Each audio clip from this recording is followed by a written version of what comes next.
In the next few weeks, as we enhance and modify this motorcycle, we are upgrading its component to keep it moving effortlessly.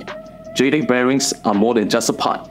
They are a promise that every ride will be smooth, safe, and reliable as possible, backed by the quality you can trust. Hi, I'm Valerie Pangayan, Director at BSP June Rose, and this QSPL. Remember that quality matters. Pudpud na at dapa na rin ulit siya. Quality tested. Medyo mahaba-haba yung journey na gagawin nitong bike na to. Maging safe yung kanyang motor. is JTEC Moto Makeover.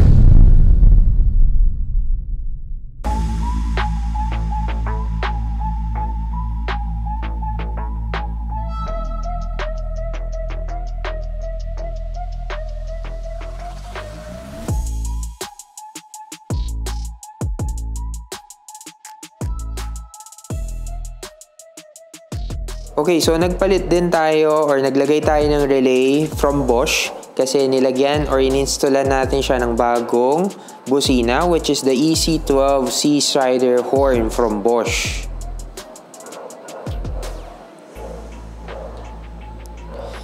Nagpalit din tayo ng bearings ni Miss Divine from JTEC bearings which is pinalitan natin yung harap at saka yung likod.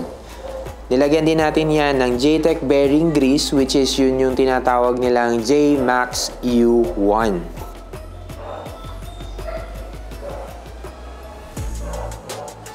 Doon sa kanyang forks, nagpalit tayo ng fork seals which is yan ay NOC Corteco na fork seals.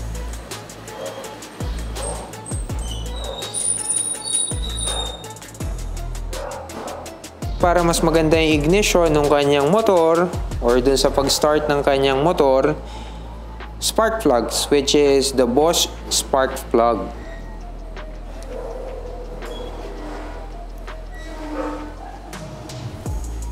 And of course, for the daily use ng motor ni Miss Divine, pinalitan natin yung kanyang pinakahihiling na palitan sa kanyang motor kundi iyon ay ang kanyang gulong. So, yung harap at likod ay pinalitan natin ng Corsa S33 from Corsa Motorcycle Tires.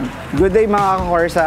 Andito tayo ngayon kay Keisha Marketing sa Santa Maria, Bulacan and nag-install tayo ng S33 na Corsa. Meron siyang dalawang factor kung bakit yun ang binigay natin sa kanya.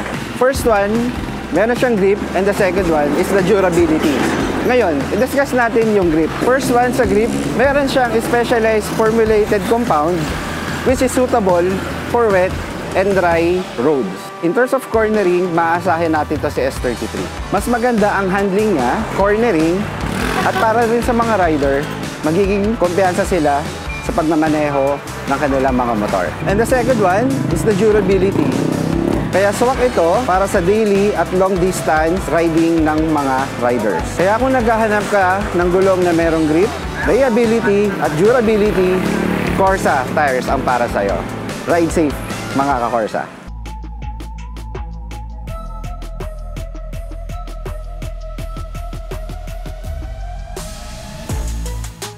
Pinalitan din natin yung kanyang fairings at pinalitan natin ng bago para naman magmukhang kumbaga makeover na talaga yung kanyang motor.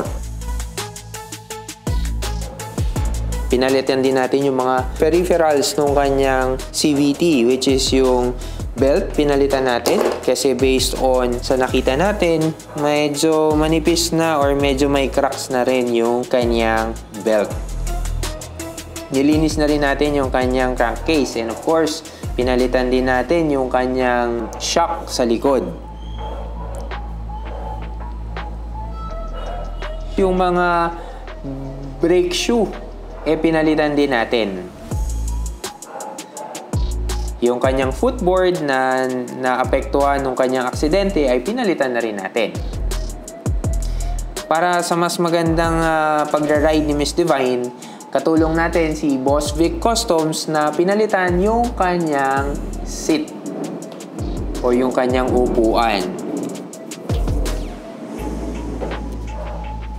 Pinalitan din natin yung mga hand grips para sa convenience ng kanyang pagmumotor or pagra-ride kasi gagamitin niya to for long rides.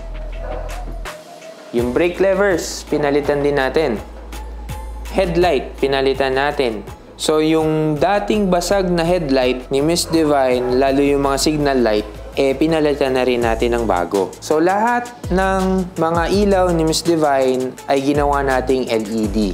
Yung foot pegs, side stands, kasi medyo nakita natin medyo may kalawang na rin. Para mas maganda yung takbo ng motor ni Miss Divine, change oil na rin natin. So sa pag-change oil, katulong natin ng BSB June Rose para mas maganda yung takbo ng kanyang motorsiklo.